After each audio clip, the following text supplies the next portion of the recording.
তো বন্ধুরা আসসালামু আলাইকুম। তো থাম্বনেল দেখে তো অলরেডি বুঝে গেছেন যে আজকের টপিক কী হতে চলেছে। তো আজকে আমি আপনাদেরকে দেখিয়ে দেবো যে কিভাবে আপনারা চাইলে খুব সহজভাবে ফিল্মোরা থেকে গ্রিন স্ক্রিন অ্যাড করে নিতে পারবেন। অর্থাৎ গ্রিন স্ক্রিনের মাধ্যমে আপনি কিন্তু আপনার ব্যাকগ্রাউন্ডটি চেঞ্জ করে নিতে পারবেন খুব সহজভাবে। সেই সম্পূর্ণ প্রসেসটি A to Z শুরু থেকে শেষ পর্যন্ত আজকে আমি আপনাদেরকে দেখিয়ে দেব। তো আমরা ফিল্মোরাতে চলে আসছি। ফিল্মোরাতে চলে আসার পর আমরা যে ভিডিওটার এখানে গ্রিন স্ক্রিন চেঞ্জ করব, ঠিক আছে, ব্যাকগ্রাউন্ডে চেঞ্জ করব, এখানে একটা ভিডিও নিয়ে আসবো। অর্থাৎ ইম্পোর্টে ক্লিক করব, ইম্পোর্ট মিডিয়া ফাইলস মানে ক্লিক করে ভিডিওটা আমরা সিলেক্ট করে নিয়ে আসবো। তো আমার ভিডিওটা ডেস্কটপে আছে, তো আমি এই ভিডিওটা সিলেক্ট করে দেওয়ার পর ওপেন করে দিলাম। ওপেন করে দেওয়ার পর ভিডিওটা এখানে আনার জন্য আমাকে এই প্লাস আইকনে ক্লিক করতে হবে। প্লাস আইকনে ক্লিক করে দেওয়ার পর ভিডিওটা কিন্তু এখানে চলে এসেছে, ঠিক আছে। সাইনটা একটু কমিয়ে দেবো তো অসুবিধা না হয়। তো দেখতে পাচ্ছেন আমার ভিডিওটার কিন্তু পেছনের যে ব্যাকগ্রাউন্ডটা আছে এখানে একটা স্ক্রিন দেওয়া আছে। অর্থাৎ এটার পেছনের ব্যাকগ্রাউন্ডটা আমার গ্রিন স্ক্রিন না।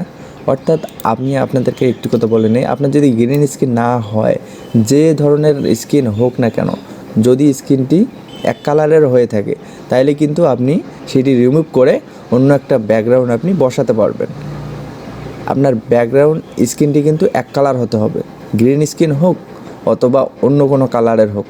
তবে ভাই যদি গ্রিন স্ক্রিন হয় সেক্ষেত্রে কিন্তু আপনার ব্যাকগ্রাউন্ডটা যদি চেঞ্জ করেন সেক্ষেত্রে পাওয়ারফুল, অর্থাৎ খুব সুন্দর দেখাবে।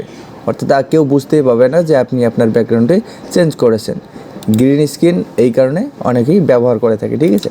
তো আমার ওই রকম কোনো গ্রিন স্ক্রিনের ব্যাকগ্রাউন্ড দেওয়া নাই, সেক্ষেত্রে আমি আপনাদেরকে বোঝানোর স্বার্থে যে স্ক্রিনটি দেওয়া আছে আমি সেটি নিয়ে আপনাদেরকে দেখিয়ে দেব। তো তার আগে একটি কথা বলে নিই, আমি কিন্তু ইতিপূর্বে দেখিয়েছি, আমার 2টা ভিডিও দেওয়া আছে যে ফিল্মোরাতে কীভাবে ভিডিও এডিটিং করবেন, ঠিক আছে। তো সেগুলো আজকে আমি আপনাদেরকে দেখাবো না, শুধু আজকে আমি আপনাদেরকে দেখিয়ে দেবো যে গ্রিন স্ক্রিন কীভাবে রিমুভ করে নতুন ব্যাকগ্রাউন্ড লাগাবেন, ঠিক আছে। তো সেই প্রসেসটি আজকে আমি আপনাদেরকে দেখিয়ে দেবো। তো প্রথমে আমরা যে ভিডিওটি আসলাম এই ভিডিওটির উপরে রাইট বাটন ক্লিক করব। রাইট বাটন ক্লিক করে দেওয়ার পর এখানে দেখতে পাবো যে গ্রিন স্ক্রিন, ঠিক আছে। গ্রিন স্ক্রিনে একটা ক্লিক করে দেবো। এই গ্রিন স্ক্রিনে ক্লিক করে দেওয়ার পর এইখানে দেখতে পারবেন এই যে গ্রিন স্ক্রিনের কিন্তু অর্থাৎ কালারটা দেওয়া আছে। এখানে দেখতেই পাচ্ছেন গ্রিন স্ক্রিনের কিন্তু কালারটা দেওয়া আছে। তো আমার যেহেতু গ্রিন স্ক্রিন না এটা, সেক্ষেত্রে আমার এখানে যে কালারটা আছে সেই কালারটা আমি এখানে সিলেক্ট করে দেবো, বুঝতে পারছেন তো। তো এখানে একটা ক্লিক করলাম, ক্লিক করে আমার ব্যাকগ্রাউন্ডের কালারের সাথে এটা কিন্তু ম্যাচিং করতে হবে আমাকে, ঠিক আছে। তো আমি আমার ব্যাকগ্রাউন্ডের কালার সাথে ম্যাচিং করে দিলাম। কিন্তু ম্যাচিং করার সাথে সাথেই কিন্তু দেখতে পাচ্ছেন অটোমেটিকলি কিছুটা আমার ব্যাকগ্রাউন্ডটা হালকা হয়ে গেছে, ঠিক আছে। তো তারপরে যদি না হয় এই যে এখানে যে আইকনটি দেখতে পাচ্ছেন এখানে একটা ক্লিক করে দেবেন, ঠিক আছে। এখানে ক্লিক করে দেওয়ার পর দেখতে পাচ্ছেন আরও একটু কিন্তু হালকা হয়ে গেছে। আপনারা চাইলে কিন্তু এটা ক্লিক করে একটু ব্রাইটনেসটি আগাপাছা করে নিতে পারেন। তো সেক্ষেত্রে আমার ঠিক গ্রিন স্ক্রিনটি না থাকার কারণে আমার যে ভিডিওর ব্যাকগ্রাউন্ডে গ্রিন স্ক্রিনটা না থাকার কারণে কিন্তু এটা পরিপূর্ণভাবে ব্যাকগ্রাউন্ডে চেঞ্জ হলো না, ঠিক আছে। তো আপনারা গ্রিন স্ক্রিন ব্যবহার করে যে এই কাজটা করেন তাহলে কিন্তু ব্যাকগ্রাউন্ডটি চেঞ্জ হয়ে যাবে। এখন আপনি ব্যাকগ্রাউন্ড কীভাবে অ্যাড করবেন, মনে করেন যে আমার এই ব্যাকগ্রাউন্ডটি আছে, ঠিক আছে। এখানে নিচে নিয়ে আসলাম, নিচে নিয়ে আসার পরে ভিডিওটা মাপ অনুযায়ী কিন্তু আপনারা সিলেক্ট করে দেবেন, ঠিক আছে। যখন মনে করেন যে এটা হয়ে যাবে এখানে দেখতে পারবেন যে ভিডিওটার নিচে কিন্তু আপনাকে ব্যাকগ্রাউন্ডটি রাখতে হবে, ভিডিওটার নিচে আপনাকে ব্যাকগ্রাউন্ডটি রাখতে হবে। এই যেখানে আমি দেখিয়ে দিচ্ছি, ভিডিওটা যদি সরাই আমার ভিডিওটার পিছনে কিন্তু ব্যাকগ্রাউন্ডটি আছে, ঠিক আছে। ভিডিওটার নিচে আমার ব্যাকগ্রাউন্ডটি আছে। যখন দেখতে পারবেন যে এটি রিমুভ হয়ে যাবে, এই অংশটুকু রিমুভ হয়ে যাবে, ঠিক আছে। আমার যদি গ্রিন স্ক্রিন থাকতো তাহলে কিন্তু এই অংশটুকু রিমুভ হয়ে যেত, শুধু আমার ছবিটি থাকতো। আমার ছবিটি মনে করেন যে এই ব্যাকগ্রাউন্ডের সামনে কিন্তু থাকতো, ঠিক আছে। তো গ্রিন স্ক্রিন না থাকার কারণে কিন্তু এরকম হচ্ছে। তো তারপরে কিন্তু আপনারা চাইলে সেভ করে নিতে পারেন। সেভ করার আগে আপনি আরেকটি কাজ করতে পারেন, যেমন এখানে একটা রাইট বাটন ক্লিক করে দিলাম, গ্রিন স্ক্রিনের ওপরে একটি অপশান দেখতে পারবেন যে কালার কারেকশন, ঠিক আছে। এখানে একটি ক্লিক করে দেবেন।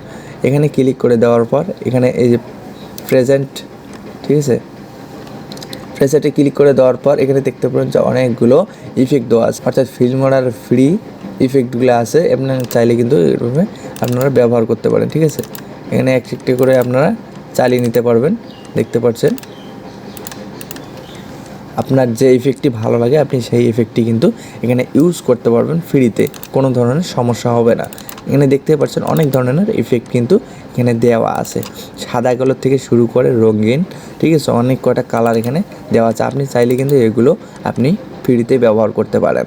তো আপনার ভিডিওটি সম্পূর্ণ হয়ে গেলে তারপরে এখানে দেখবেন যে ভিডিওটা কীভাবে সেভ করবেন। এখানে এক্সপোর্টে চলে যাবেন। এক্সপোর্টে চলে আসার পর এখানে দেখবেন যে এক্সপোর্ট টু ডিভাইস, ঠিক আছে, এখানে ক্লিক করে দেওয়ার পর তো ভিডিওটা হাই কোয়ালিটি করার জন্য আমরা আইফোনে ক্লিক করে দিলাম। আইফোনে ক্লিক করে দেওয়ার পর এখানে সেটিংসে যাবেন, অর্থাৎ রেজুলেশন সেটিং, এখানে ক্লিক করে দেওয়ার পর রেজুলেশন, ঠিক আছে, তো এখানে একটু বাড়িয়ে দেবো, ঠিক আছে। আমার ভিডিওটা অনুযায়ী কিন্তু রেজুলেশন আপনাকে দিতে হবে। আপনার ভিডিওটা যদি নর্মাল হয় সেক্ষেত্রে যদি আপনি সব থেকে যেটা রেজুলেশন দেওয়া আছে 3840x2160, ঠিক আছে, এটা যদি দিয়ে দেন তাহলে কিন্তু ভিডিওটা মানে সেই রকম হবে না, আটকাবে, ঠিক আছে।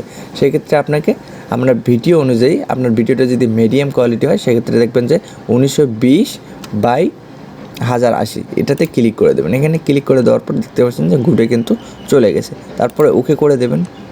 ওকে করে দেওয়ার পরে কিন্তু এক্সপোর্টে করে দেবেন। এক্সপোর্টে ক্লিক করে দেওয়ার পর কিন্তু ভিডিওটা কনভার্ট হচ্ছে, অর্থাৎ কনভার্ট হয়ে গেলেই কিন্তু আপনি এটি ইউটিউবে আপলোড দিতে পারবেন। আপনার ভিডিওটির কাজ সম্পূর্ণ শেষ হয়ে গেছে, ঠিক আছে। তো এভাবে চাইলে কিন্তু আপনি খুব সহজভাবে আপনার ভিডিও এডিট করতে পারেন, গ্রিন স্ক্রিন অ্যাড করাতে পারেন। তো ভিডিওটি যদি আপনাদের কাছে একটু ভালো লাগে থাকে, একটু উপকৃত হয়ে থাকেন, তাহলে ছোটো ছোটো চ্যানেলটিকে সাবস্ক্রাইব করে দেবেন। ধন্যবাদ সবাইকে, ভালো থাকবেন, সুস্থ থাকবেন, আল্লাহ হাফেজ।